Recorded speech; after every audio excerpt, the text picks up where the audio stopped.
વિપક્ષ નેતા રાહુલ ગાંધીએ ગુજરાત કોંગ્રેસમાં સંગઠનના પુનર્ગઠન અને મજબૂત આયોજન પર ભાર મૂક્યો. કોંગ્રેસના સાંસદ અને લોકસભામાં વિપક્ષના નેતા રાહુલ ગાંધી તાજેતરમાં ગુજરાતના મોડાસા સર્કિટ હાઉસ ખાતે પહોંચ્યા હતા, જ્યાં તેમણે રાજ્ય કોંગ્રેસની સંકલન સમિતિની બેઠકનું અધ્યક્ષપદ સંભાળ્યું.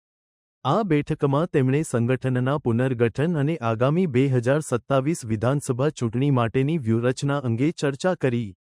રાહુલ ગાંધીએ જણાવ્યું કે કોંગ્રેસ ગુજરાતમાં ભાજપને હરાવવા માટે મજબૂત યોજના અમલમાં મૂકે છે.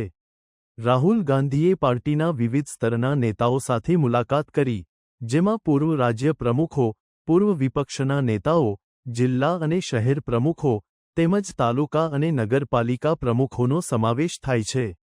તેમણે સંગઠનને બૂથ સ્તર સુધી મજબૂત બનાવવા પર ભાર મૂક્યો અને સ્થાનિક મુદ્દાઓ જેમ કે બેરોજગારી, મોંઘવારી, મહિલાઓની સુરક્ષા અને ખેડૂતોની સમસ્યાઓને ઉગ્રતાથી ઉઠાવવાની જરૂરિયાત વ્યક્ત કરી.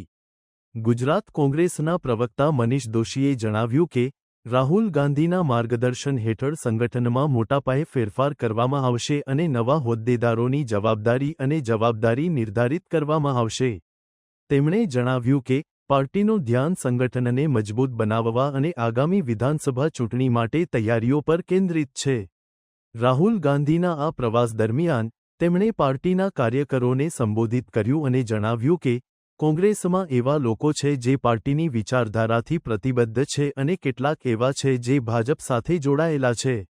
તેમણે જણાવ્યું કે પાર્ટીની વિચારધારાથી વિરુદ્ધ કામ કરતા લોકોને બહાર કરવાનો સમય આવી ગયો છે.